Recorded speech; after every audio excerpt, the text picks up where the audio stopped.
პროექტ შემოქმედებითი ზაფხულის ფარგლებში ზუგდიდის მუნიციპალიტეტის სოფელ ახალკახათში მდებარე აფხაზეთის ნომერ მე-14 საჯარო სკოლის მოსწავლეებს მხატვრული და შემეცნებითი ლიტერატურა გადაეცათ. აღსანიშნავია, რომ პროექტი აფხაზეთის ავტონომიური რესპუბლიკის მთავრობის ინიციატივით და განათლების და კულტურის სამინისტროს კულტურის, სპორტისა და ახალგაზრდულ საქმეთა სააგენტოს ორგანიზებით მიმდინარეობს და მთელი ზაფხული გაგრძელდება. ავტონომიური რესპუბლიკის მთავრობის ინიციატივით დაწყებულ ამ აქციას წიგნების მაღაზიათა ქსელი ბიბლუსი შეუერთდა.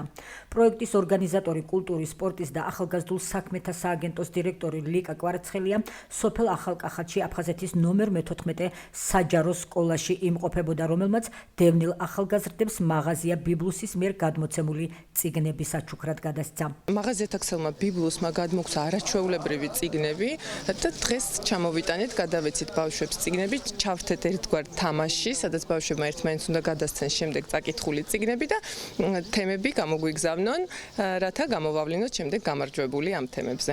ძალიან მომეწონა ეს წიგნები და გვერდებით რომ წავიკითხავ.